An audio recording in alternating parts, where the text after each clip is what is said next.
नमस्कार, बड़ी बहस में आप सभी का बहुत बहुत स्वागत है। मैं हूं आपके साथ सौरभ त्रिपाठी। 124 करोड़ की आबादी वाला भारत हमेशा ही चुनावी मोड में रहता है। कभी आम चुनाव, कभी विधानसभा के चुनाव, कभी उपचुनाव, तो कभी नगर निकाय चुनाव। लेकिन आने वाले दिनों में यह तस्वीर बदलने वाली है। एक देश एक चुनाव बिल को मोदी कैबिनेट ने मंजूरी दे दी है। सूत्रों की माने तो मोदी सरकार इसी सत्र में इस बिल को संसद में पेश कर सकती है। इधर सरकार का फरमान आया है, उधर विपक्ष ने अपने सियासी धर्मों का पालन करते हुए बिल का विरोध शुरू कर दिया है। इसी को लेकर वन नेशन वन इलेक्शन किसकी बढ़ेगी टेंशन, इसको लेकर आज हम करेंगे बड़ी बहस।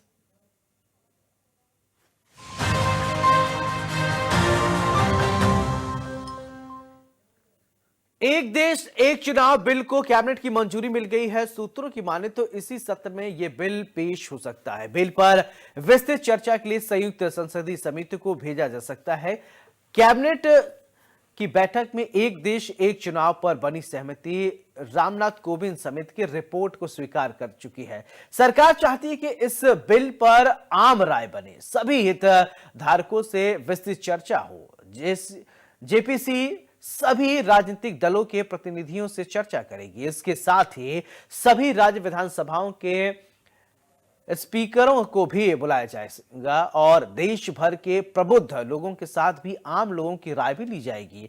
एक देश एक चुनाव के फायदे, उसके करने के तरीकों पर विस्तार से बात होगी। सरकार को उम्मीद है कि इस बिल पर आम राय बनेगी। मोदी सरकार इस बिल को लेकर लगातार सक्रिय है। सरकार ने सितंबर 2023 में इस महत्वाकांक्षी योजना पर आगे बढ़ने के लिए पूर्व राष्ट्रपति रामनाथ कोविंद की अगुवाई में एक समिति का गठन किया था। कोविंद समिति ने अप्रैल मई में हुए लोकसभा चुनाव की घोषणा से ठीक पहले मार्च में सरकार को अपनी सिफारिश सौंपी थी। केंद्र सरकार ने कुछ समय पहले समिति की सिफारिशों को स्वीकार कर लिया था। रिपोर्ट में 2 चरणों में चुनाव कराने की सिफारिश की गई थी। समिति ने पहले चरण के तहत लोकसभा और विधानसभा चुनाव कराने की सिफारिश की थी, जबकि दूसरे चरण में स्थानीय निकाय के लिए चुनाव कराए जाने की सिफारिश की गई थी। इधर जैसे ही सूत्रों के हवाले से सुर्खियां बनने लगी, वैसे ही विपक्ष की तैयारियां बढ़ गई हैं और विपक्ष बिल के विरोध में खड़ा हो गया है। विपक्ष का आरोप है कि इस बिल से सरकार को फायदा होगा। ऐसे में सवाल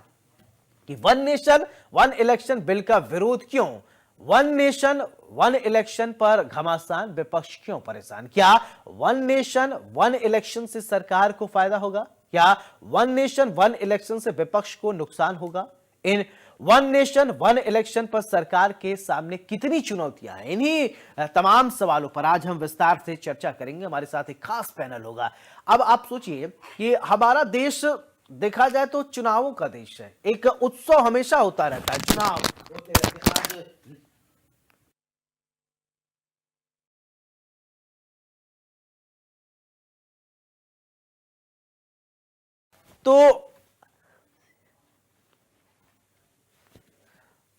तो सवाल तो बनता है, वन नेशन वन इलेक्शन को लेकर कई सवाल है, कई बातें सामने आ रही हैं।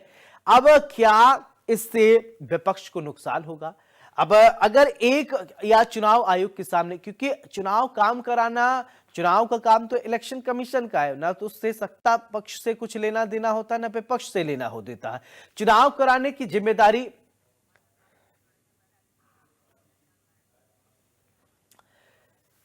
चलिए अब चर्चा हम शुरू करेंगे। हमारे साथ अजीत प्रताप सिंह जी हमारे चैनल हेड जुड़ गए। अजीत जी, मेरा सवाल आपसे, वन नेशन वन इलेक्शन को लेकर अब विपक्ष भी अब धीरे धीरे लामबंद है। कैबिनेट की बैठक हो गई और घेराबंदी की भी तैयारी चल रही है। अब सत्र में हो सकता है इसी सत्र में पेश कर दिया जाए बिल, और इससे क्या फायदा क्या नुकसान होगा? जी समझाइए। देखिए, बिल्कुल Saurabh, one nation one election, एक देश एक चुनाव, ये देश के लिए फायदेमंद है। पार्टियां या जो राजनीतिक दल हैं वो आपस में इसको लेकर जो भी दरार डालें, तकरार करें, एक दूसरे के ऊपर वार करें, आरोप और प्रत्यारोप का दौर शुरू हो, लेकिन वन नेशन वन इलेक्शन के कई फायदे हैं। हालांकि इसको लेकर एक समिति गठित की गई थी रामनाथ कोविंद की अध्यक्षता में। उनकी जो रिपोर्ट थी उसको पहले कैबिनेट ने मंजूरी दे दी और अब योगी कैबिनेट ने वन नेशन वन इलेक्शन को मंजूरी दे दी। कहा यह जा रहा है कि बीजेपी सांसदों को व्हिप जारी किया गया है और व्हिप जारी करने का मतलब यह है कि अगले 2 दिन तक वो दिल्ली में रहेंगे और संसद के अंदर रहेंगे, वो कहीं और नहीं जा सकते। यानी ये माना जा रहा है सौरभ कि हो सकता है इन 2 दिनों के अंदर भी वन नेशन वन इलेक्शन का जो बिल है, अध्यादेश है, वो पटल पर रखा जाए और उस पर चर्चा हो और ध्वनिमति से इस प्रस्ताव को पारित कराया जाए। राज्यसभा और लोकसभा यानी निम्न सदन और उच्च सदन दोनों में इसको पारित कराया जाए। अब देखिए, एक देश एक चुनाव के फायदे की बात कर लेते हैं हम। एक देश एक चुनाव का जो फायदा है कि एक बार लोकसभा का इलेक्शन होता है तो हजारों करोड़ रुपए खर्च होता है भारत निर्वाचन आयोग का। वो पैसा किसका है? हिंदुस्तान की जो है जनता का। जब विधानसभा का चुनाव होता है तो उसमें सैकड़ों करोड़ रुपए खर्च होते हैं। हर प्रदेश में 500-700 करोड़ रुपए खर्च हो जाते हैं निर्वाचन आयोग का। वो पैसा किसका होता है? वो भी जनता का होता है। नगर पालिका का चुनाव होता है, जिला पंचायत का चुनाव होता है। और देखिए, हिंदुस्तान इतना बड़ा देश है और कई सारे राज्य हैं। हिंदुस्तान में कहा जाता है कि हर 6 महीने पर किसी न किसी राज्य में चुनाव होता रहता है और हर एक साल पे हर राज्य में चुनाव होता है। कभी ग्राम प्रधान का, कभी नगर पालिका का, कभी जिला पंचायत का, कभी ब्लॉक प्रमुख का, कभी विधान परिषद का, कभी विधानसभा का, कभी लोकसभा का। तो इससे जनता को सीधा फायदा होने वाला है। और ठीक है अजीत जी, मैं आपके पास आ रहा हूं। तो आज आपको बता दें कि लोकतंत्र की ये जो नई परिभाषा है और इन चीजों को अब लेकर बातें चल रही हैं, वन नेशन वन इलेक्शन को लेकर बातें सामने आ रही हैं। अब इससे जैसा कि अजीत जी अभी बता रहे थे, कई सारे फायदे होंगे, कई सारे लाभ होने वाले हैं। अब इनको लेकर विपक्ष को भी समझना होगा। विपक्ष, चलिए अजीत जी आप अपनी बात को कंप्लीट कीजिए। देखिए सर, अब मैं यही बात कह रहा था कि वन नेशन वन इलेक्शन का फायदा सीधे जनता को तो होगा ही होगा, देश को फायदा होगा और हजारों करोड़ रुपए बचेगा, जिस पैसे का इस्तेमाल जनता के लिए इस्तेमाल किया जा सकता है। उसका अस्पताल बनाया जा सकता है, मेडिकल कॉलेजेस बनाए जा सकते हैं, यूनिवर्सिटी बनाई जा सकती है, जो गरीब है उनका इलाज किया जा सकता है, बहुत सारी योजनाएं, रोजगार के अवसर जो है उपलब्ध कराए जा सकते हैं। क्योंकि जब हर 6 महीने पे चुनाव हो रहा है, अगर आप देखिए भी उत्तर प्रदेश का आपको उदाहरण दे सौरभ, तो नगर पालिका का चुनाव खत्म हुआ, उसके बाद विधानसभा का चुनाव खत्म हुआ, उसके तत्काल बाद लोकसभा का चुनाव आ गया, लोकसभा का चुनाव खत्म हुआ, फिर बाई इलेक्शन आ गया। इसके बाद अभी जून 26 में जिला पंचायत और जो है ग्राम प्रधानी का चुनाव आ जाएगा, उसके बाद विधान परिषद का चुनाव आ जाएगा और फिर 27 में विधानसभा का चुनाव आ जाएगा और फिर 29 में लोकसभा का चुनाव आ जाएगा। तो हर 6 महीने पर अगर जनता चुनाव में जाती है तो बहुत बड़ा नुकसान होता है। एक बिग फिगर है, अगर पैसे की बात करें, लाखों करोड़ रुपए देश में खर्च होता है। अगर एक साथ चुनाव होगा तो उस पर खर्च भी बचेगा। भाई, जब भारत निर्वाचन आयोग कई राज्यों में चुनाव होता है, पैरामिलिट्री फोर्स भेजते हैं, जो कर्मचारी भेजते हैं, बहुत सारा एक मैन पावर सिस्टम लगता है। अगर एक साथ चुनाव होगा तो देखिए, हम आदमी वही हैं, सौरभ त्रिपाठी या अजीत सिंह जब बूथ पर जाएंगे तो सिर्फ ईवीएम मशीनें 2 होंगी, एक पर लोकसभा का चुनाव करना होगा, एक पे विधानसभा का चुनाव करना होगा। कर्मचारी हमारे वही हो गए, पीठासीन अधिकारी वही, जो 3 लोग बैठते हैं, नंबर 1 2 3, वो 4 कर्मचारी वही होंगे, बाहर पुलिसकर्मी वही होगा। यानी एक खर्चे में हम सारे चुनाव करा दे रहे हैं। उसमें अगर जिला पंचायत का होगा, नगर पालिका का होगा या प्रधान का भी होगा, अगर सारे उसमें मर्ज कर दिए गए, अभी हालांकि इस पर विचार चल रहा है, अभी विधानसभा और लोकसभा की बात चल रही है, तो कितना पैसा बचेगा। मेहमान जुड़ गए, सबसे पहले परिचय करा देते हैं। अतुल गहलोत जी हमारे साथ, नेता बीजेपी की जुड़ गए हैं। मेजर आशीष चतुर्वेदी जी प्रवक्ता समाजवादी पार्टी के हैं। राजेंद्र सागर जी हैं प्रवक्ता कांग्रेस के। पंकज रस्तोगी जी हैं वरिष्ठ पत्रकार हैं। आप सभी का बहुत बहुत स्वागत है। अजीत जी आप अपनी बात को कंप्लीट कीजिए। देखिए, बिल्कुल मैं सौरभ वही बात कह रहा था कि जिस तरह से वन नेशन वन इलेक्शन के फायदे हैं, विपक्ष हालांकि इसका विरोध करता है, लेकिन कई सारी पार्टियां ऐसी भी हैं जो इसका समर्थन भी करती हैं। उसमें आम आदमी पार्टी और ममता बनर्जी भी आते हैं, जिनका कहना है कि एक देश और एक चुनाव होना है। ये बोझ जो जनता पर नहीं जाना चाहिए, क्योंकि अल्टीमेट जो पैसा आता है, जो खर्च करती है सरकार, वो जनता के टैक्स से आता है, जनता का ही पैसा जाता है। तो इससे बहुत सारे फायदे होंगे। और देखिए, इस बिल का जो उद्देश्य है वो यही है कि 100 दिनों के भीतर जो शहरी निकाय हो, पंचायत के चुनाव, सबको एक साथ करा लिया जाए, विधानसभा चुनाव को भी एक साथ करा लिया जाए। तो उसके देखिए फायदे भी हैं और नुकसान विपक्ष की नजर से इसको विपक्ष को लगता है कि नुकसान होगा।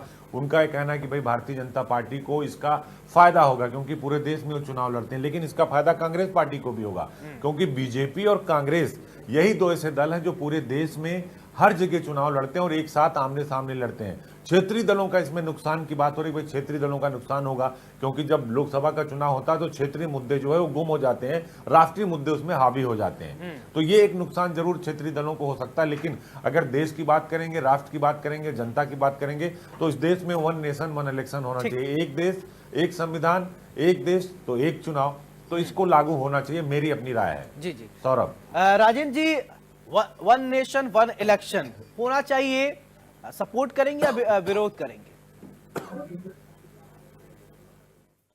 देखिए, वन नेशन वन इलेक्शन जो सरकार तो कोई भी चुनाव नहीं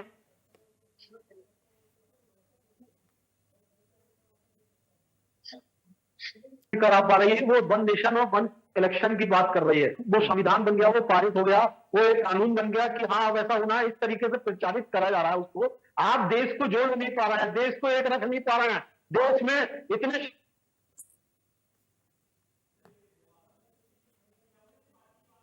सारे जाति धर्म मजहब, आप किस तरीके से देश एक चुनाव करा लेंगे? आप जिस तरीके से आज जहर घोला जा रहा है, राजेंद्र सागर जी, उसमें आपकी भी बड़ी महती भूमिका होगी, आप भी सदन में तो होंगे। आप क्या चाहते हैं? वो जहर, इनका जो नफरती है, नहीं वो चीज सही है, लेकिन जो चलिए, आपकी आवाज थोड़ी कट कट के आ रही है, मैं आशीष जी से समझ लेता हूँ आपसे। ठीक है जो सर, चीजें पहुंचनी चाहिए, जो छोटी छोटी पार्टियां। ठीक है। Ashish, major Ashish Chaturvedi ji, one nation one election support कर रहे हैं सर कि विरोध ही करेंगे, विपक्ष में क्या कहेंगे आशीष जी?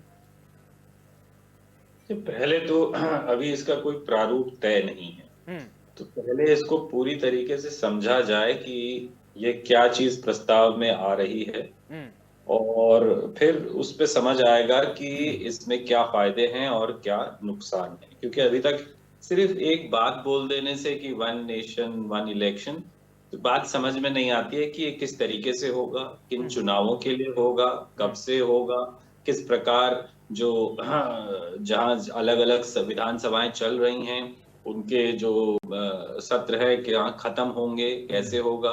तो ये बहुत व्यावहारिक नहीं लगता है, बहुत प्रैक्टिकल नहीं लगता है। एक मतलब बात मुंह जबानी वाली ज्यादा लगती है, प्रैक्टिकल बात मुझे इतने बड़े देश के अंदर ये नहीं लगती है, पहली चीज। दूसरी चीज ये है कि कहीं ना कहीं जब इलेक्शंस होते हैं तो हर एक जो व्यक्ति चुना जाता है, जैसे आप जब प्रधान चुनते हैं तो उसकी जो पब्लिक की अब जो जनता होती है, जो वोट डाल रही होती है, वो लोकल इश्यूज पे डाल रही होती है, वो प्राथमिकता होती है कि वहां कैसे क्या होगा। जैसे पार्षद चुन रहे हैं तो अलग प्राथमिकताएं होती हैं, अलग नजरिए से देख रहे होते हैं। जब विधानसभा में चुनाव में होते हैं विधायक को अलग तरीके से, और इसी तरह सांसद से लिए जब वोट डालते हैं तो अपेक्षाएं और जो मुद्दे होते हैं वो सारी चीजें अलग अलग होती हैं। और उसके लिए पर्याप्त समय जितने हमारे जो कैंडिडेट्स होते हैं उनको एक चुनाव प्रचार का वो दिया जाता है। तो अब आप सोचिए कि साहब एक पार्षद भी वोट मांग रहा है घूम घूम के, एक विधायक भी वोट मांग रहा है उसी में, और एक सांसद भी वोट मांग रहा है, और फिर सब पार्टियों के मांग रहे हैं। तो कितनी खिचड़ी पक जाएगी, कितना ये अजीब तरीके का वो हो जाएगा, उसको बैलेंस नहीं किया जा सकता। क्योंकि हमारे यहाँ आबादी बहुत ज्यादा है, दूसरी जगह जहाँ लोग वोट डालते हैं बहुत कम होते हैं, हमारे यहाँ बहुत ज्यादा आबादी है, बहुत घनी आबादी होती है। तो कहीं ना कहीं एक ये चीज है। अच्छा, अगर आप थोड़ा सा पहले का देखें तो पहले भाजपा ने कहा था वन नेशन वन टैक्स, है ना, ये स्लोगन दिया गया था। तो जब वन नेशन वन टैक्स दिया तो आज भी लागू नहीं हुआ, बोल तो दिया, लेकिन आपने पेट्रोल डीजल को अपने फायदे को देखते हुए कि जब भाई जीएसटी तो मैक्सिमम आप 28 से 35% लगा पाएंगे, लेकिन उस पर वैट आप आज भी 50% से ज्यादा वसूल रहे हैं, तो आपने जो पेट्रोल डीजल और जो आबकारी यानी जो शराब है उसको इससे बाहर रख लिया। तो जब आप बात कर रहे थे वन नेशन वन टैक्स की, तो आपको सब कुछ उसी के दायरे में लाना चाहिए था, लेकिन आप नहीं लाए। तो वही चीज अब यहाँ भी आ जाएगी।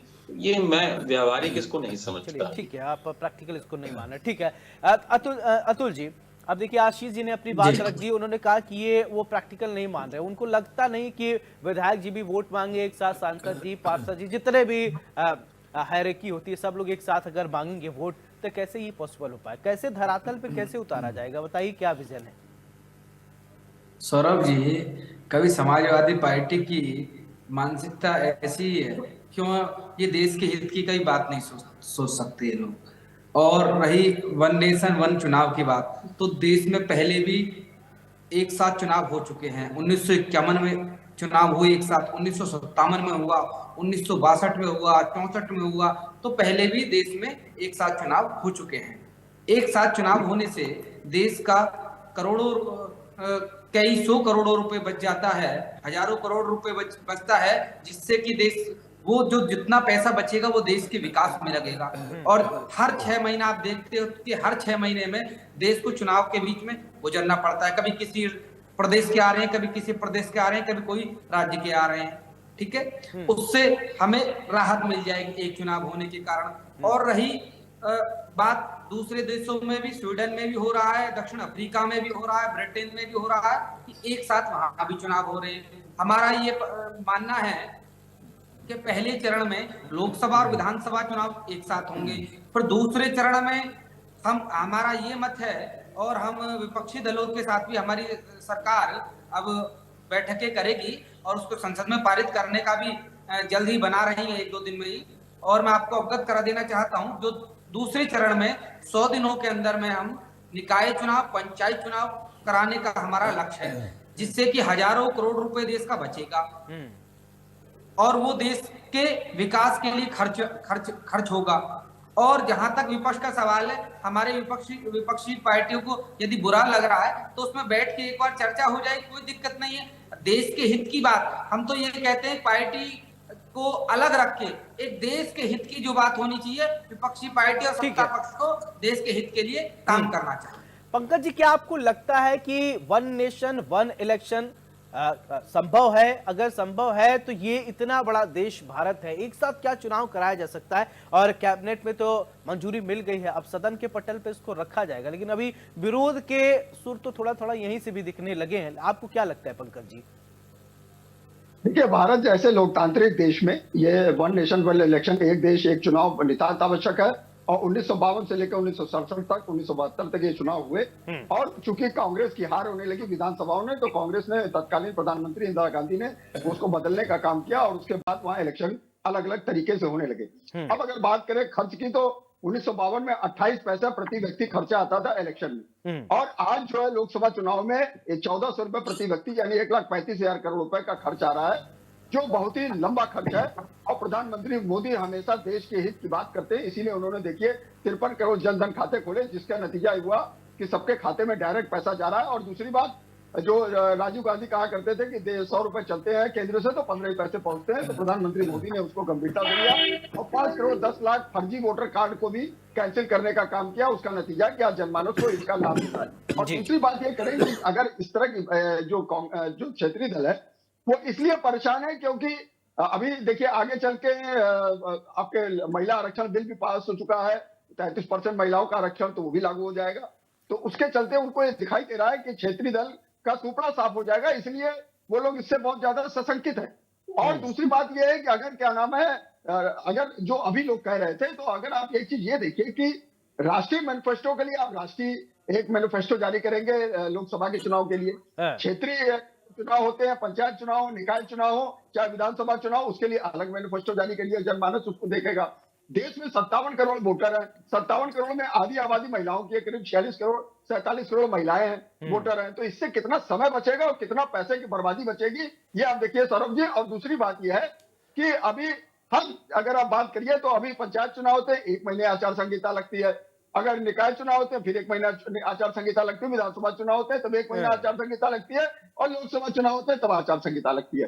तो इस तरह से 3-4 महीने का ये होता है, जिससे राष्ट्रीय स्तर पर देखिए तो विकास कार्य जो केंद्र सरकार की नीतियां वो क्रियान्वित नहीं हो पाती है। तो ये एक तरह से बहुत ही नुकसानदायक है। और इससे पहली बात है कि एक भारी भरकम रकम बचेगी, अरबों रुपए की राशि बचेगी। आप देखिए अभी हम लोगों ने ईवीएम का इस्तेमाल करके बैलेट पेपर को तिलांजलि देते हुए, अगर हमने बैलेट पेपर को तिलांजलि दी और आज जो ईवीएम से हो रहा है तो उससे हमारा कितना खर्च बच रहा है। अब सवाल यह है कि क्या इतनी ईवीएम मतलब ईवीएम से हो पाएगा? नहीं, इसके लिए तिगुनी ईवीएम की जरूरत पड़ेगी। तो भारत सरकार चुनाव आयोग इसके लिए जो है ईवीएम खरीदेगा और इस पर चुनाव कंडक्ट कराएगा। और देश की जनता, जो बहुत से लोग ऐसे वर्ग है जो सारे चुनाव में वोटिंग नहीं कर पाता है, तो वो एक बार में सारा चुनाव में वोटिंग कर देगा, उसका मतांक के सामने आएगा, इससे वोटिंग परसेंटेज बढ़ेगा और इससे एक नए परिणाम सामने आएंगे पूरे राज्यों में, निकाय में और विधानसभाओं में और आपके लोकसभा में। तो उसका फायदा जनमानस को मिलेगा और देश का लाखों करोड़ रुपए की बचत होगी और ये बहुत बड़ा हितकर होगा। वन नेशन वन इलेक्शन, इसके लिए रामनाथ कोविंद की अध्यक्षता में जो पूर्व राष्ट्रपति थे एक कमेटी बना दी गई है। इसमें जनमानस से भी तमाम सुझाव मांगे गए, वेबसाइट पे तमाम सुझाव मांगे गए थे, उसकी डेट भी आई थी, अखबारों में विज्ञापन ठीक दिए है। गए थे। ठीक है सर। उन्होंने राजन सागर जी, ठीक है, राजन सागर जी, तो ठीक है। सरकार को उन्होंने एक बृहद पंकज जी, रिपोर्ट आपकी बात सौंप आ दी गई। है। पंकज जी, अब इस पे कैबिनेट से मंजूरी मिल चुकी है और इस पे अब ठीक है। लोकसभा में इस पे ठीक है। गहन विचार विमर्श के ठीक बाद है। ये बिल पास हो जाएगा। राजन सागर जी, आपकी बात कंप्लीट नहीं हो पाई थी, बीच में टोकना पड़ गया था। अब आप बताइए, देखिए अभी आपने सबको सुन लिया, अभी आप पंकज जी को सुने और फिर इसके बाद मैं अजीत जी के पास जाऊंगा। फिर क्या दिक्कत आ रही है? देखिए सौरभ जी, पंकज जी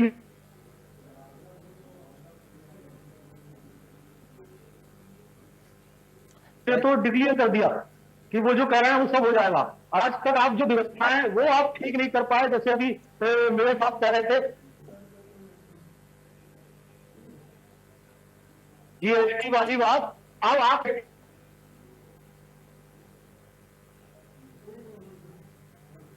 राजन जी 28% में चले जाते हैं। कभी कभी के प्रवक्ता अभी एक कह रहे थे कि चलिए, थोड़ी नेटवर्क की प्रॉब्लम है राजन जी, मैं आपके पास दोबारा वापस आऊंगा। दूसरे चरण में ये होगा।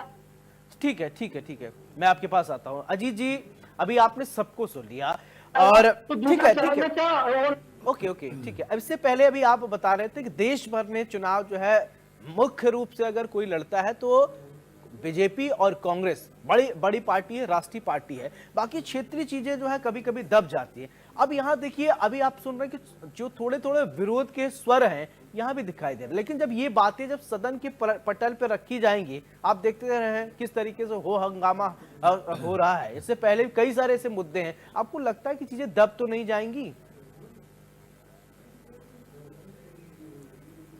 देखिए सर, अब ये चीजें दबने वाली नहीं, क्योंकि देखिए अब ये बात आगे बढ़ चुकी है और कहते हैं कि ये बात निकली है तो दूर तलक जाएगी। कि जो रामनाथ कोविंद थे पूर्व राष्ट्रपति, उनकी अध्यक्षता में जो पूरी समिति गठित हुई थी उसने अपनी रिपोर्ट दे दी, उसको केंद्रीय कैबिनेट ने मंजूरी दे दी। अब बाकायदा वन नेशन वन इलेक्शन की को भी मंजूरी केंद्रीय कैबिनेट ने दे दी। अब वो बिल पेश हो सकता है। जैसे देखिए, कल संविधान दिवस पर चर्चा होगी, लगभग 12 घंटे का समय आवंटित किया गया और व्हिप जारी किया गया। तो इसी तरह देखिए, वन नेशन वन इलेक्शन को लेकर भी अब बात आगे बढ़ चुकी है। देखिए, क्षेत्रीय दलों को इसका नुकसान हो सकता है, बात मैंने पहले भी कही, और इसीलिए क्षेत्रीय दल इसका विरोध करते हैं। लेकिन उसमें भी ममता बनर्जी और अरविंद केजरीवाल जैसे जो नेता, वो कहते नहीं ये होना चाहिए, वो उसके समर्थन में है। तो जब लोकसभा में ये बिल रखा जाएगा, राज्यसभा के पटल पर ये बिल रखा जाएगा, तो ये दोनों पार्टियों सहित कई क्षेत्रीय दल जो इंडिया गठबंधन का हिस्सा है, वो भी भारतीय जनता पार्टी का समर्थन करती नजर आएंगी। क्योंकि ये सबको पता है कि वन नेशन वन इलेक्शन के फायदे ज्यादा हैं, नुकसान कम है। नुकसान उनके हैं जो लोकल मुद्दे पर चुनाव होते हैं, जो क्षेत्रीय दल होते हैं। जैसे आप उत्तर प्रदेश मान लीजिए, उत्तर प्रदेश में क्षेत्रीय दल हैं, चाहे बहुजन समाज पार्टी की बात कर लें, चाहे समाजवादी पार्टी की बात कर लें, या भीम आर्मी की बात कर लें, जितने भी क्षेत्रीय दल हैं, राजा भैया का जनसत्ता दल है। तो जब लोकल चुनाव होते हैं, जब विधानसभा का चुनाव होगा, तो लोकल इशूज वहां भारी होते हैं कि विधायक ने ये नहीं किया, एमएलए ने ये काम नहीं किया। लोकसभा का जब चुनाव होता है तो क्षेत्रीय मुद्दे खत्म हो जाते हैं, वो आ जाता है राष्ट्र का मुद्दा। देश में जो इशू चल रहा होता है उस पर चुनाव हो जाता है। वो राहुल गांधी फिर उसमें नेता के तौर पर दिखाई देने लगते हैं। सामने विपक्ष जो है सत्ता में प्रधानमंत्री नरेंद्र मोदी दिखने लगते हैं, अमित शाह दिखने लगते हैं, राजनाथ सिंह दिखने लगते हैं। तो एक बिग फिगर का चुनाव होता है। लेकिन जब दोनों चुनाव एक साथ होंगे तो फायदा उसका ज्यादा होगा जो पूरे देश में चुनाव लड़ रहा है, जो पूरे देश में माहौल बना रहा है। तो जो बात मैंने पहले कही कि कांग्रेस पार्टी और जो है भारतीय जनता पार्टी, ये सब जगह सीटों पर चुनाव लड़ती है। और आपने देखा होगा कि 2014 में जब लोकसभा का इलेक्शन हुआ था तो सबसे ज्यादा सीटों पर लड़ने वाली पार्टी जो है बहुजन समाज पार्टी बन गई थी। तो बहुजन समाज पार्टी भी कई बार पूरे देश में चुनाव लड़ती है। तो जो पूरे देश में लड़ता है वो अपने को राजनीतिक क्षेत्र जो है राष्ट्रीय राजनीतिक जो दल के तौर पर स्थापित करने के लिए लड़ता है। लेकिन इसका जो फायदा होगा वो भारतीय जनता पार्टी को होगा, कांग्रेस को होगा, और जो क्षेत्रीय दल जहां पर मजबूत है उनको होगा। लेकिन जो कमजोर होंगे, जो लोकल इश्यूज पर चुनाव लड़ेंगे, उनको नुकसान होगा। इसके फायदे ज्यादा है। हालांकि दूसरे चरण में भी चुनाव होने, दूसरे चरण का जो प्रस्ताव वो 100 दिन का है। उसमें आप जो है प्रधान का चुनाव होगा, क्षेत्र पंचायत सदस्य का चुनाव होगा, नगर पालिका का होगा, मेयर का होगा, वो चुनाव होंगे, और विधानसभा और लोकसभा का चुनाव एक साथ होगा। और अब दूसरी बात पर आता हूं मैं, जो है सौरभ, कि इससे कितना फायदा होने वाला है। कर्मचारियों की बचत होगी, कर्मचारी एक ही कर्मचारी एक साथ दोनों चुनाव करा लेंगे। दूसरा, सुरक्षा कर्मियों को ज्यादा कई बार नहीं दौड़ना पड़ेगा। हर 6 महीने में अगर आप देखिए पैरामिलिट्री फोर्स हमारे देश की, वो कभी असम में चुनाव करा रही होती है, कभी मणिपुर में करा रही होती है, कभी उत्तर प्रदेश में करा रही होती, कभी पंजाब में, कभी कश्मीर में। तो वो पूरे 5 साल वो लगातार घूमते ही रहते हैं इस राज्य से उस राज्य। तो इसका एक फायदा होगा कि हमारी जो पैरामिलिट्री फोर्सेज हैं वो सही जगह पे उनका डिप्लॉयमेंट हो पाएगा और एक बार में काम हो पाएगा। 1 लाख करोड़ से अधिक, जो अभी हमारे जो है वरिष्ठ पत्रकार जी बता रहे थे कि 1,35,000 करोड़ से ज्यादा खर्च होता है। ये जो पैसा बचेगा ना, ये पैसा जो मैंने बात कही कि इसको आप जो है इंफ्रास्ट्रक्चर में लगा सकते हो, अस्पताल बना सकते हो, स्कूल कॉलेजेस बना सकते हो, रोजगार जो है दे सकते हैं, फैक्ट्रियां लगा सकते हैं, इंडस्ट्री लगा सकते हैं, सड़क बना सकते हैं। तो इससे फायदा होगा देश का। हालांकि इसको लेके देखिए, हिंदुस्तान जैसे बड़े लोकतंत्र में कोई भी काम बहुत आसानी से नहीं होता। विपक्ष विरोध करता है, क्योंकि विपक्ष जो है वो विरोध करने के लिए, अच्छे लोकतंत्र की एक खूबसूरती होती है कि सत्ता का विरोध करे विपक्ष, उनको आईना दिखाए। लेकिन बहुत सारे ऐसे मुद्दे होते हैं जिस पर ये जरूरत होती है कि विपक्ष और सत्ता पक्ष दोनों एक साथ खड़े हो और उस पर जो है देश के लिए काम करे। उसमें 1 नेशन 1 इलेक्शन भी आता है सौरभ। बिल्कुल। मेजर साहब, मेरा सवाल आपसे, देखिए अजीत जी ने भी कई सारे इसके फायदे जुड़ाए और पंकज जी भी बता रहे थे, लेकिन आप कह रहे थे कि एक साथ विधायक, पार्षद, मंत्री, कई लोग जब आएंगे चुनाव कैंपेनिंग करेंगे तो दिक्कत आएगी। तो लेकिन अजीत जी तो कह रहे हैं कि फायदा होगा, तो वो थोड़ा हमको थोड़ा समझाइए मेजर साहब। देखिए, व्यावहारिक चीज में और ख्याली चीज में तो फर्क होता है। ख्याली चीज ये होती है कि भाई मैंने इतनी मुर्गियां पालनी, फिर उनके इतने बच्चे हो जाएंगे, फिर उनके इतने बच्चे हो जाएंगे, इतने बच्चे हो जाएंगे, और साल के अंत में इतने बच्चे हो जाएंगे और इतना मेरा मुनाफा हो जाएगा। तो ये तो हो गई ख्याली बात। अब साहब, मैंने जो प्रैक्टिकल बात है वो ये है कि जब आपने एक मुर्गी पालन के लिए 2 मुर्गे पाली, अब कितने मर गए, कितने बचे, कितनी मेहनत करनी पड़ी, वो एक हो गई व्यवहारिक बात। अब आप उत्तर प्रदेश के जब विधानसभा चुनाव होते हैं तो सब लोग याद कर लीजिए कितने चरण में होते हैं। पूरे उत्तर प्रदेश का चुनाव आज तक एक उसमें होता है? नहीं होता, अलग अलग चरण में होते हैं। अगर कोई कारण है तभी तो अलग अलग चरण में होते हैं, क्योंकि जो आपके पास जो सिक्योरिटी फोर्सेस हैं, जो पैरामिलिट्री फोर्सेस हैं, वो आपके पास लिमिटेड है। वो आप एक जगह पहले डिप्लॉय करते हैं, फिर वहां से जब चुनाव खत्म होता है आप उसी पैरामिलिट्री फोर्सेस को दूसरी जगह डिप्लॉय करते हैं, फिर तीसरी जगह, चौथी जगह, 5वीं जगह, कई जगह आप इसको फेजेस में ऐसे करते हैं, क्योंकि आपके पास उतनी पर्याप्त संख्या नहीं है। फिर आप क्या करेंगे? आप कहेंगे पैरामिलिट्री फोर्सेस हमारे पास कम है, हम पुलिस को, लोकल पुलिस को ही लगा देते हैं। लो, हो गया सारा बंटाधार आपका। लोकल पुलिस की क्या हालत है और क्या है, ये किसी को बताने की जरूरत नहीं, सबको पता है। तो कहीं ना कहीं जब आपके पास सिक्योरिटी फोर्सेस, पैरामिलिट्री फोर्सेस हैं क्या कि आप पूरी हिंदुस्तान में एक साथ सब जगह डिप्लॉय कर सकें, तो आप जब एक स्टेट में जब फेजेस में जाते हैं आपके पास नहीं होती है, तो आप पूरे हिंदुस्तान में कहां से डिप्लॉय कर लेंगे? चलिए, सुरक्षा एक रीजन आ गया। तो कहीं ना कहीं ऐसे बहुत से मुद्दे हैं। ये मैंने आपको एक एग्जांपल दिया।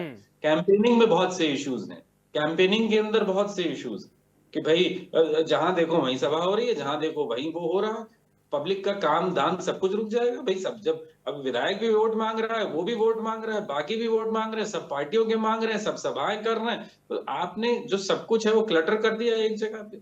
तो जो मतदाता है वो ठीक से समझ ही नहीं पाएगा कि मेरे राष्ट्रीय मुद्दे, प्रादेशिक मुद्दे और जो आपके स्थानीय मुद्दे, वो कंफ्यूज ही रहेगा उसमें कि ये मैं इस बिना पे वोट करूं। आशीष जी, मेजर साहब, देखिए समस्या है तो उसका समाधान क्या हो सकता है? ठीक है, ये तो अपेक्षा से चुनते हैं कि ये इस क्षेत्र में, इस गली मोहल्ले, अच्छा ठीक है, यही तो समाधान किया जाना चाहिए। इसी समाधान के लिए तो बातचीत हो रही है सर। मेजर साहब, इसी के लिए समाधान बताइए ना सर। प्रॉब्लम है, रोग है, तो उसका इलाज होना चाहिए। आपसे देखिए, ये समाधान है ही नहीं ना जो ये कह रहे हैं, ये व्यवहारिक नहीं, बाकी असंभव भी तो नहीं है भाई। आप व्यवहारिक, एक होता है प्रैक्टिकल चीज, व्यवहारिक चीज, और होना तो वो चाहिए। जो चल रहा है वो सिस्टम बनाया किस लिए? मैंने कहा ना, जब आप पार्षद चुनते हो तो आप देखते हैं कि भाई ये नाली, ये सड़क, पानी ये उपलब्ध करा पाएगा।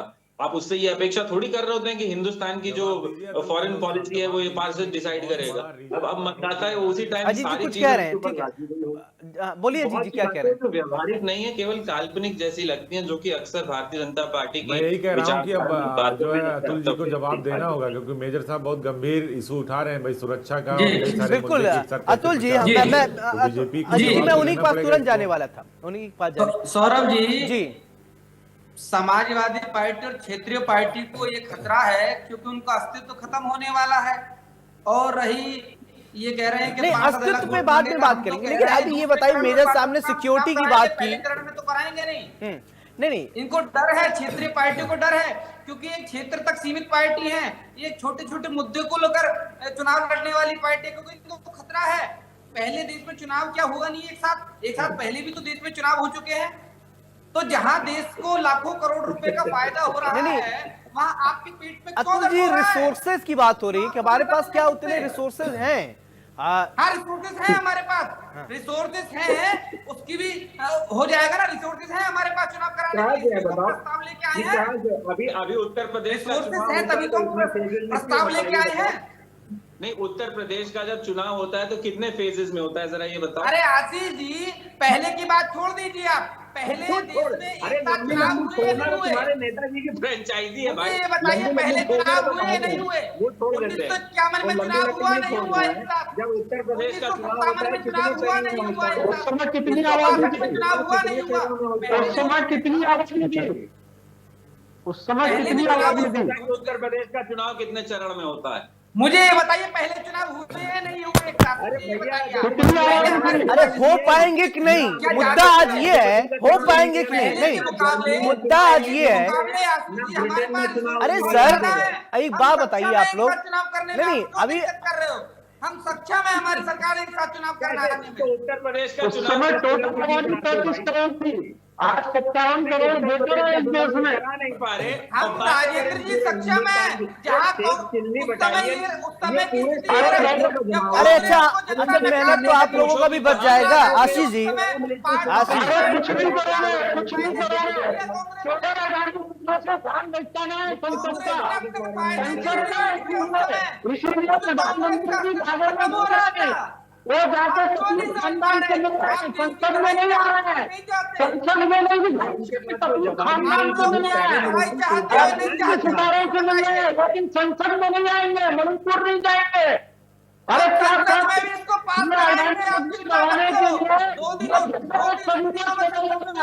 जो आज भागा जा रहा है जवाब देने से देश को, कि देश का इतना पैसा बर्बाद कर दिया, इतना पैसा हाईजैक कर दिया, उसका चीजों को बढ़ाने के लिए ये सब किया जा रहा है। अरे और कुछ नहीं करोगे, आज हमारे बच्चों को चाहिए कितने कितने स्कूल बनाए, कितने यूनिवर्सिटी बनाए, कितने रोड बनाए, बताओ। हमारा ये उद्देश्य है। कुछ नहीं करोगे। राजनीति करने दो, राजनीति को देते हैं, राजनीति को देते हैं, राजनीति को। आप क्यों पेट में दर्द कर रहे हो?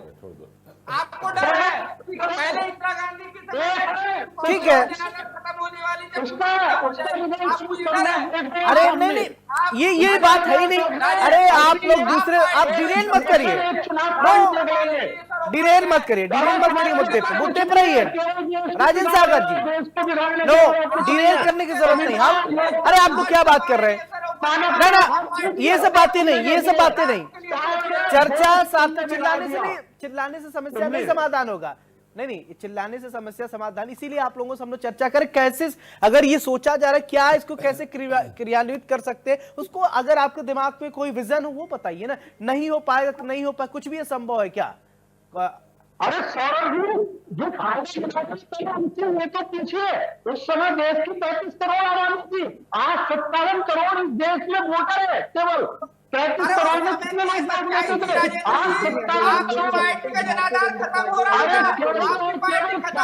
पता नहीं, ठीक है आप लोगों को बात आ गई। पंकज जी ठीक है, सरकार सत्ता पक्ष मैं सोचता हूँ ये चश्मे का नंबर क्या है। मैं ठीक है एक मिनट ठीक है। बड़ी है तो फोर्सेस भी बड़ी है। हाँ, फोर्स भी बड़ी है, चीजों बढ़ाई गई है। अरे हर चीज बड़ी है। नो अरे एक एयरपोर्ट होता था, आज हिंदुस्तान में सैकड़ों एयरपोर्ट। तर्क से बात करिए आप लोग। तर्क ना सिर्फ चिल्लाने से काम नहीं। नो अरे नहीं ये चिल्लाने से काम नहीं चलेगा ना। तर्क रखिए, तर्क नहीं तर्क रखिए, तर्क से बात करिए। आप कह रहे हैं 35 करोड़। राजेंद्र जी एक मिनट, अतुल जी आप नहीं बोलेंगे, एक मिनट। सक्षम है, हमारी सरकार एक साथ चुनाव कराने के लिए सक्षम है।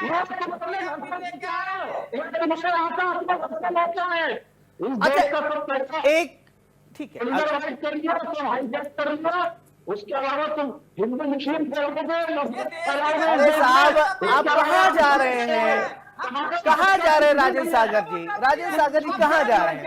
मैं पूछ रहा हूँ वन नेशन वन इलेक्शन। आप हिंदू मुसलमान मंदिर मस्जिद से आगे निकलिए, इससे आगे बढ़िए।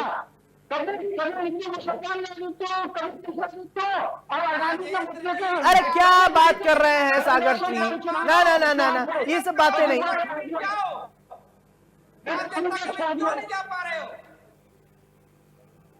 लांछन भाजपा के ऊपर लगाते हो आप खुद जनता के बीच में नहीं जा पाते।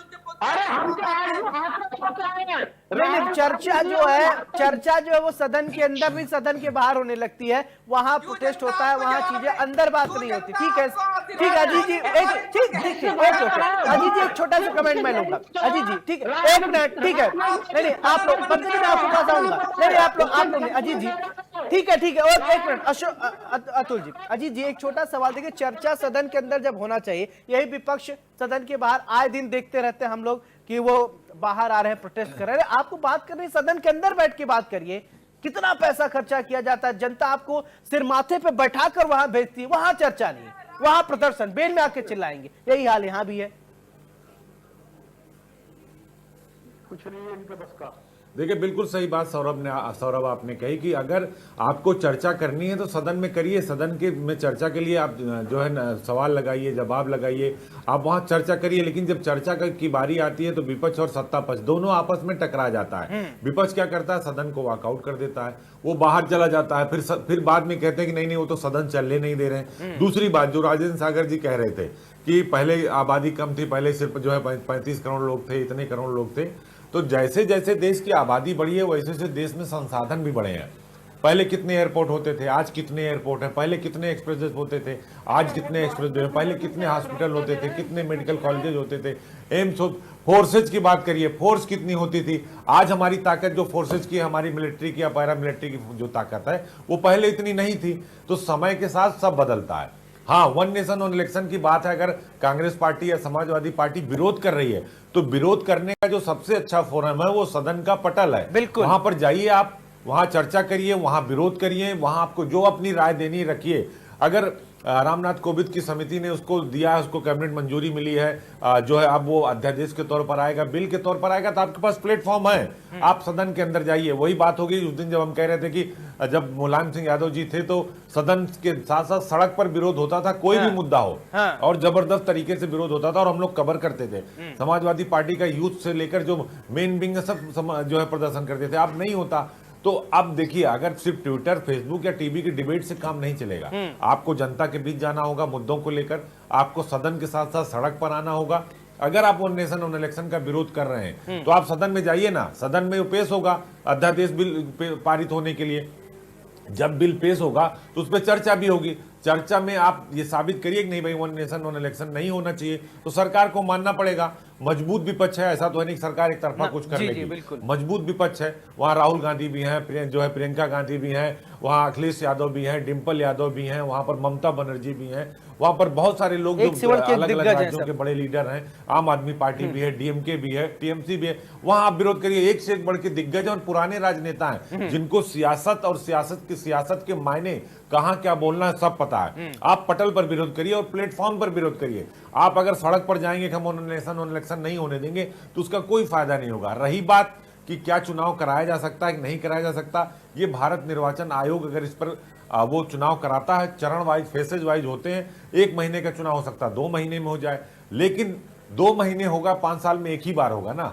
हर 5 साल में हर 6 महीने पर अलग अलग राज्यों का चुनाव तो नहीं होगा। देखिए, जनता के लिए फायदेमंद है, राष्ट्रीय पार्टियों के लिए भी फायदेमंद है, लेकिन क्षेत्रीय पार्टियों का इसका नुकसान हो सकता है, इसलिए क्षेत्रीय पार्टियां इसका विरोध कर रही हैं। सौरभ, बिल्कुल। पंकज जी, आप कुछ कहना चाह रहे थे, बोलिए। देखिए, पहले तो ये बात समझ लीजिए, प्रधानमंत्री मोदी 2014 से बने हैं, तब से वो विजनरी विकास के दूतक माने जाते हैं। और जिस तरह से कांग्रेस के पूर्व प्रधानमंत्री राजीव गांधी कहा करते थे कि हम 100 रुपए केंद्र सरकार भेजती तो 15 पैसे ही लाभार्थियों तक पहुंच पाता है, तो प्रधानमंत्री मोदी ने जिस तरह से जनधन खाते 53 करोड़ खोले और खुलवाए लोगों को विदाउट किसी धनराशि के, तो वो भी एक बहुत बड़ा उनका पायलट प्रोजेक्ट था। और उसके बाद आप देखिए कि 5 करोड़ 10 लाख जो फर्जी राशन कार्ड थे वो खत्म हो गए, जिससे लाभार्थियों का, भारतीय जनमानस को सीधा लाभ मिल रहा है। अब सवाल यह है कि वन नेशन वन इलेक्शन से कितने करोड़ रुपए का फायदा होगा। 1,35,000 करोड़ रुपए तो अभी 2024 के लोकसभा चुनाव में खर्च हुए हैं, और राज्यों के विधानसभा चुनाव में कितने पैसे खर्च होते हैं, तो अगर आप देख लीजिए तो कई लाख करोड़ का खर्च होगा। और पहली चीज ये है, राजस्व और मिलिट्री फोर्सेस और पैरा मिलिट्री फोर्स की, अगर देखिए इसका, अगर ये कमेटी ने सिफारिश की है, इतनी बड़ी रिपोर्ट दी है, कैबिनेट ने इसको मंजूरी दे दी है, तो निश्चित रूप से मान के चलिए कि इसका फुल प्रूफ व्यवस्था भी केंद्र सरकार के पास है। तभी देखिए सांसदों को व्हिप जारी किया गया है, संसद में रहने के लिए कहा गया है, तो निश्चित रूप से मान के चलिए ये बिल संसद में आ जाएगा। विपक्ष की मजबूरी है, क्षेत्रीय दलों की खासतौर से मजबूरी ये है कि उनका सुपड़ा साफ हो जाएगा, और जो राष्ट्रीय स्तर की पार्टियां जैसे कांग्रेस और बीजेपी, उनको इसका सीधे सीधे लाभ मिलेगा, क्योंकि वो राष्ट्रीय स्तर और प्रादेशिक स्तर और नीचे जो निकाय और पंचायत स्तर तक हर तरह का मैनिफेस्टो जारी करते हैं। और सबसे ज्यादा नुकसान अगर होगा तो वो क्षेत्रीय दलों को होगा, इसीलिए वो लोग इसका पुरजोर तरीके से विरोध कर रहे हैं। तो लेकिन संसद में आप विरोध रखिए, और संसद में नंबर के ऊपर होता है, संसद में जिसका बहुमत होगा वही बिल पास कर पाएगा। जो 2/3 बहुमत से अगर वोटिंग होगी तो निश्चित रूप से मान के चलिए, और राज्यसभा में तो बीजेपी के पास पूरा बहुमत है, और लोकसभा में भी बीजेपी के पास, एनडीए के पास पूरा बहुमत है, तो निश्चित रूप से मान के चलिए गहन विचार विमर्श के बाद ये बिल पास होना सुनिश्चित है।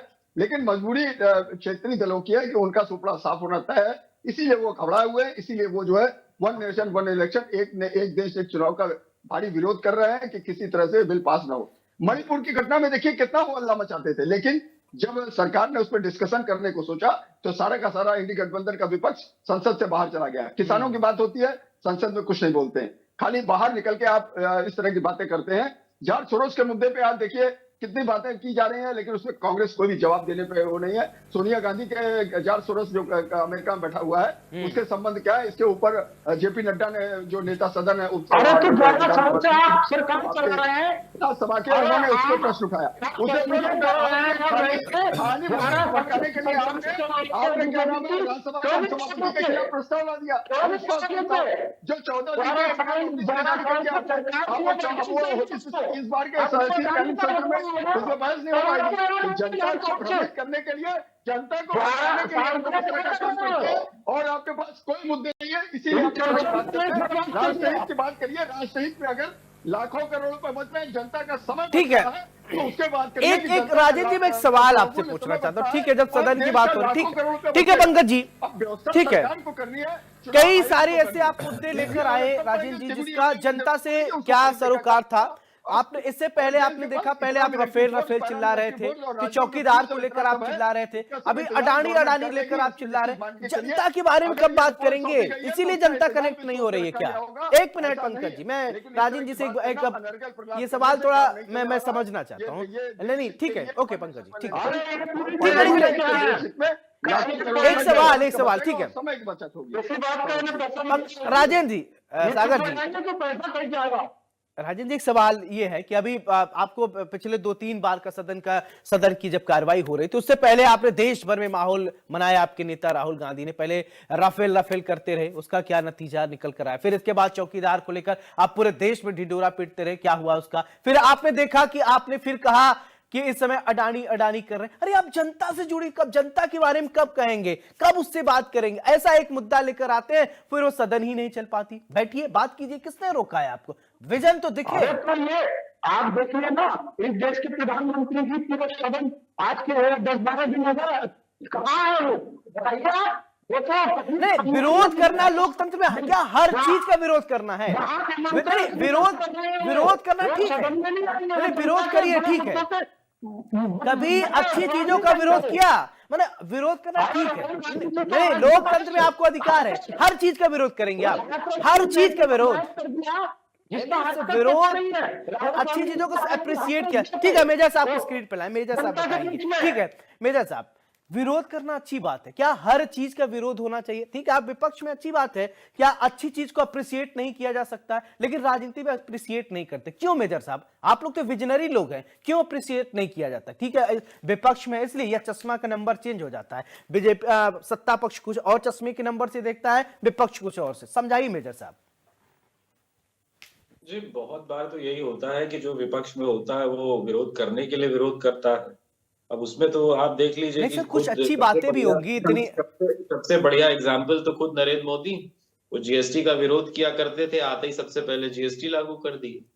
तो ये चीजें तो हैं, लेकिन बात यहाँ समझने की ये है कि जब सुप्रीम कोर्ट टिप्पणी कर रहा है, जैसे सुप्रीम कोर्ट ने अभी टिप्पणी की कि आप लोगों को नौकरियां क्यों नहीं दे पा रहे हैं, आप उनको खाने पे मुफ्त राशन क्यों दे रहे हैं, आप नौकरियां क्यों नहीं दे पा रहे हैं, सुप्रीम कोर्ट की टिप्पणी है। तो भाई साहब जब कोई आप संसाधन लगा ही नहीं रहे तो आप नौकरियां कहां से देंगे? जब आपके पर्चे लीक हो जाएंगे हम नौकरियां कहां से देंगे? लेकिन आपने सोचा कि हम राशन बांट के वोट ले सकते हैं, तो चलो भैया लोगों को राशन बांट के वोट लेते रहो। तो ये चीजें जो गलत तरीके पे चल रही हैं, अब उस पर सुप्रीम कोर्ट की टिप्पणियां आई तो हम तो कह ही नहीं रहे। और बात आती है कि कौन सी चीज जनता के हित में है और फिर व्यवहारिक चीज होनी चाहिए ना। आज जो मेन चीजें हैं वो ये हैं कि भाई लोगों को शिक्षा मिले। आप उत्तर प्रदेश के अंदर 30,000 स्कूल बंद कर रहे हैं पैसे की कमी से। तो जब लोग शिक्षित ही नहीं होंगे, आप चाहते ही नहीं लोग शिक्षित हो, शिक्षित होंगे तो आपसे पूछेंगे कि भाई साहब जब आपकी सरकार बनी तब देश पे कितना 1,000 करोड़ कर्ज था और आज कितने लाख करोड़ कर्ज पहुंचा दिया आपने। तब हम भुखमरी में कहाँ खड़े थे विश्व में, आज कहाँ खड़े हैं हम विश्व में। तो बहुत सी चीजें हैं, जब सवाल, तो ये चाहते ही नहीं कि इन चीजों पे सवाल हो, और ये वो चीजें हैं जिसपे सवाल करना चाहिए। वो बेफिजूल की बातें इधर उधर की, उनसे कोई मतलब नहीं है। चिकित्सा पे आपने क्या बनाया? कुछ दिया नहीं आपने, कीमतें और बढ़ा दी आपने। तो आप जब ऐसी चीजें करेंगे तो जनता भी तो देख रही है, और हम कैसे सत्ता पक्ष का साथ दें जब वो जनता के हित की कोई बात ही नहीं कर रहे। ये कानून लाए थे सीएए, वो बैक हो गया, फिर ये एनआरसी ला रहे थे वो बैक हो गया, फिर ये कृषि कानून ला रहे थे वो बैक हो गया, फिर ये ओल्ड पेंशन वो इनकी ठीक है आशीष जी, एक अतुल जी एक छोटा सा कमेंट, फिर इसके बाद मैं संपादक की टिप्पणी लेने चला जाऊंगा अजीत जी के पास। ठीक है ओके ठीक है मेजर साहब आपकी सौरभ जी, मैं आशीष जी की बात बड़े ध्यान से सुन रहा था। इनकी कितनी खराब मानसिकता है। ये बोलते हैं कि देश की जनता फ्री के राशन के चक्कर में भाजपा को वोट दे देती है। क्या देश की जनता, आपने देश की जनता को क्या समझा हुआ है? आपने देश की जनता को क्या समझा? चले ठीक है आपकी बात आ गई, आपकी बात आ गई। ठीक है अतुल जी, बस मेरे पास तो सफिशिएंट टाइम नहीं। मैं अतुल जी, ठीक है अतुल जी ओके आपकी बात आ गई, टाइम ओवर। अजीत जी फाइनल, ठीक है ओके आप लोग बात करें प्लीज, अब सुनिए सब बात की टिप्पणी। ठीक है अजीत जी ओवर टू यू। देखिए बिल्कुल सौरभ, देखिए ये समाजवादी पार्टी, बीजेपी, कांग्रेस का ये जो चल रहा है तो भाई ये चलता रहेगा, लेकिन जहां देश पहले आएगा वहां देश को पहले चुनना होगा और जनता की बात को मानना होगा। अगर देश के लिए वन नेशन वन इलेक्शन जरूरी है तो वो जरूरी है। ये चाहे जितना हाय तोबा मचाते रहें, सदन के अंदर बात नहीं करेंगे, सदन के बाहर हाय तोबा करेंगे, बाहर सदन के निकल कर ये प्रदर्शन करेंगे। देखिए वन नेशन वन इलेक्शन जरूरी है देश के लिए, इसमें कोई दो राय नहीं है। और अगर ये केंद्रीय कैबिनेट ने, मोदी कैबिनेट ने इसको मंजूरी दी है तो ये इसको बाकायदा फाइनल रखा जाएगा। आप लोग चुप हो जाइए, आपका टाइम ओवर हो चुका है तो आप कृपया चुप हो जाइए प्लीज। अब सुन लीजिए अजीत जी को, फाइनल संपादक की टिप्पणी सुनिए। Ashish ji please no comment. ठीक है बोलिए अजीत जी, आप बोलिए, इनकी आवाज ऑन एयर नहीं जा रही। अजीत जी आप बोलिए। देखिए बिल्कुल मैं यही कह रहा था सौरभ कि देश के लिए एक वन नेशन वन इलेक्शन जरूरी है। अब समाजवादी पार्टी हो या फिर कांग्रेस पार्टी हो या दूसरे क्षेत्रीय दल हैं, उनको लग रहा है कि उनका नुकसान होने वाला है, इसलिए वो इतना हाय तोबा मचा रहे हैं। लेकिन जब लाखों करोड़ रुपया देश में खर्च होगा, अगर एक इलेक्शन में, एक लोकसभा इलेक्शन में 1,35,000 करोड़ रुपया खर्च हुआ, तो आप जो है 25-26 राज्यों में, आप 28 राज्यों में अगर विधानसभा का इलेक्शन होगा तो आप अगर उससे 25% ही मांग लीजिए तो 20 से 25,000 करोड़ रुपये खर्च हो जाएगा। तो आप बताइए कई लाख करोड़ रुपए खर्च होगा। जितना एक प्रदेश का बजट होता है उतने उससे ज्यादा चुनाव में खर्च हो जाता है। इससे देश को कितना फायदा होगा, इस बात को राजनीतिक दल नहीं देख रहे हैं। ये कह रहे हैं कि नहीं हमारे पास, इनके पास तो फोर्सेज नहीं है। जो समाजवादी पार्टी के प्रवक्ता हमारे मेजर साहब कह रहे थे कि कैसे कराएंगे। देखिए हर जगह हर चुनाव चरण में ही होता है। जब एक साथ चुनाव होगा तो चरण ज्यादा हो जाएगा। जहां संवेदनशील इलाका है वहां पर जो है दूसरे चरण में चुनाव होगा, जहां फ्रेश है वहां पर दूसरे चरण में चुनाव होगा। और देखिए जब देश की तरक्की की बात आए, देश के विकास की बात आए, तो सभी राजनीतिक दलों को एक मंच पर होना चाहिए, लेकिन वो हिंदुस्तान में होता नहीं। सब लोग लोकतंत्र की दुहाई देती हैं सौरभ, लोकतंत्र की दुहाई देते हैं, लेकिन लोकतंत्र के लिए काम नहीं करते। कभी संविधान के मुद्दे पे, कभी आरक्षण के मुद्दे पर, कभी अब वन नेशन वन इलेक्शन का मुद्दा आ गया, धारा 370 का मुद्दा आया था तो कितना है तोबा मचा। क्या जम्मू कश्मीर में चुनाव नहीं हुआ? चुनाव हुआ, वहां जिसको जनता को चुनना था उसने चुन लिया, उमर अब्दुल्ला की सरकार आ गई। तो आप देश के साथ खड़े हुए, अपने निजी फायदे के लिए मत खड़े हुए, देश के फायदे के लिए खड़े हुए। और देश का फायदा इसमें है कि वन नेशन वन इलेक्शन होना चाहिए। इसमें बड़े राजनीतिक दलों का फायदा है जो देश में, देशव्यापी पूरे देश में इलेक्शन लड़ते हैं। जो क्षेत्रीय दल है उनका नुकसान होना है, लिहाजा क्षेत्रीय दल इसका विरोध करें। लेकिन उसमें भी ममता बनर्जी और अरविंद केजरीवाल जैसे जो इंडी गठबंधन के ही नेता है वो इसका समर्थन भी कर रहे हैं। तो आपको ये सोचना होगा कि आप देश के साथ खड़े हैं या फिर देश की जनता के खिलाफ खड़े हैं, और ये आपको तय करना होगा, वरना जनता आपको ऐसे ही हमेशा सत्ता से बाहर रखेगी। बहुत बहुत शुक्रिया आप सभी मेहमानों का हमारे साथ जुड़ने के लिए बड़ी बहस में। तो वन नेशन वन इलेक्शन को लेकर सरकार जो है वो प्रतिबद्ध है। अब बैठक हो गई है, बातचीत हो गई, अब सदन के पटल पर रखा जाएगा। अब देखना क्या होता है कि इसको लागू किया जाता है, इसका विरोध किया जाता है। बड़ी बहस में मेरे साथ फिलहाल इतना ही। नमस्कार।